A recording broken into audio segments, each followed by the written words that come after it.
শুধু বিঘে দুই ছিল মোর ভুই, আর সবই গেছে ঋণে। বাবু বলিলেন, বুঝেছ উপেন, এ জমি লইব কিনে। কহিলাম আমি, তুমি ভূস্বামী, ভূমির অন্ত নাই।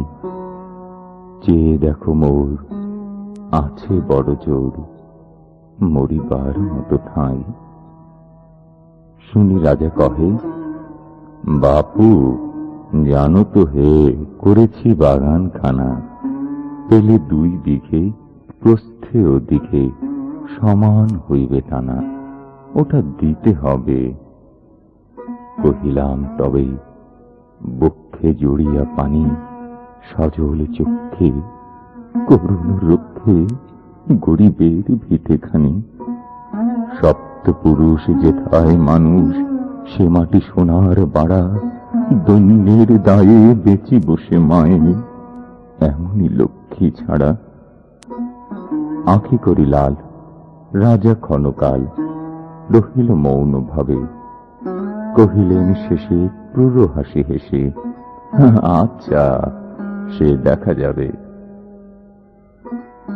পরে মাস দেড়ে ভিটে মাটি ছেড়ে বাহির হইনু পথে, করিল ডিক্রি সকলি বিক্রি মিথ্যা দেনার ক্ষতে। এ জগতে হায় সেই বেশি চায়, আছে যার ভুরি ভুরি, রাজার হস্ত করে সমস্ত কাঙালের ধন চুরি। মনে ভাবিলাম, মোরে ভগবান রাখিবে না মোহ গর্তে, তাই লিখে দিল বিশ্ব নিখিল 2 বিঘার পরিবর্তে। সন্ন্যাসী বেশে ফিরি দেশে দেশে, হইয়া সাধুর শিষ্য। কত হেরিলাম মনোহর ধাম, কত মনোরম দৃশ্য। ভূদরে সাগরে বিজনে নগরে, যখন যেখানে ভ্রমি, তবু নিশি দিনে ভুলিতে পারিনে সেই 2 বিঘা জমি। হাটে মাঠে বাটে এই মতো কাটে বছর 15-16। একদিন শেষে ফিরিবারে দেশে, বড়ই বাসনা হল। নমো নমো নমো সুন্দরী মম জননী বঙ্গভূমি, গঙ্গার তীর স্নিগ্ধ সমীর জীবন জুড়ালে তুমি। অবারিত মাঠ, গগন ললাট চুমে তব পদধূলি, ছায়া সুনিবিড় শান্তির নীর ছোট ছোট গ্রামগুলি। পল্লব ঘন আম্র কানন, রাখালের খেলা গেহ, স্তব্ধ অতল দিঘি কালো জল, নিশীথ শীতল স্নেহ।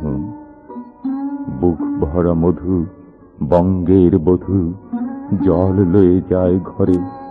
মা বলিতে প্রাণ করে আনচান, চোখে আসে জল ভরে।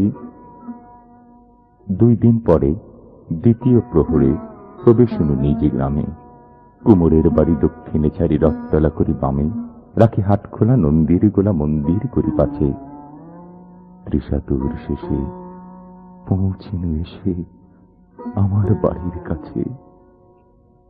ধিক ধিক করে শতধিক তোরে নীলাজ কুলটা ভূমি, যখনই যাহার তখনই তাহার, এই কি জননী তুমি।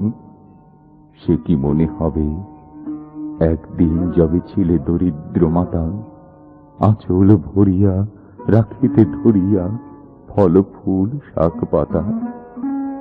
আজ কোন রীতে কারে ফুলাইতে ধরেছ বিলাস বেশ, 5 রঙা পাতা আঁচলে গাথা পুষ্পে খচিত কেশ।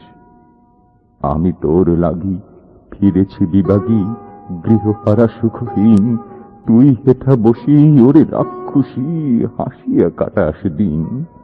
ধনির আদরে গরব না ধরে, এতই হয়েছ ভিন্ন, কোনখানে লেশ নাহি অবশেষ, সেদিনের কোন চিহ্ন।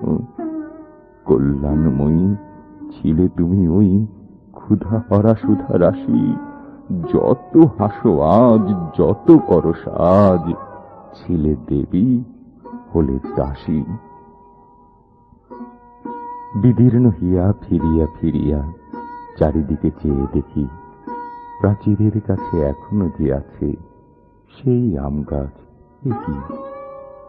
বসি তার তলে, নয়নের জলে শান্ত হইল ব্যথা। একে একে মনে অতীন স্মরণে বালককালের কথা। সেই মনে পড়ে জ্যৈষ্ঠের ঝড়ে রাত্রে নাহিক ঘুম, অতি ভোরে উঠি তাড়াতাড়ি ছুটি আম কুড়াবার ধুম। সেই সুমধুর স্তব্ধ দুপুর, পাঠশালা পলায়ন, ভাবিলাম হায় আর কি কোথায় ফিরে পাবো সে জীবন। সহসা বাতাস ফেলি গেল শ্বাস, শাখা দুলাইয়া গাছে, দুটি পাকা ফল লোভিল ভূতল আমার কোলের কাছে। ভাবিলাম মনে, বুঝি এতক্ষণে আমারই চিনিল মাথা। স্নেহের সে দানে বহু সম্মানে বারেক ঠেকানো মাথা। হেনকালে হায় যমদূত প্রায়, কোথা হতে এলো মালি, ঝুটি বাঁধা উড়ে সপ্তম সুরে পাড়িতে লাগিল গালি। কহিলাম তবে, আমি তো নীরবে দিয়েছি আমার সব, দুটি ফল তার করি অধিকার, এত তারি কলরব। চিনিল না মোরে, নিয়ে গেল ধরে কাঁধে তুলি লাঠি গাছ। বাবু ছিপ হাতে পারিষদ সাথে ধরিতেছিলেন মাছ।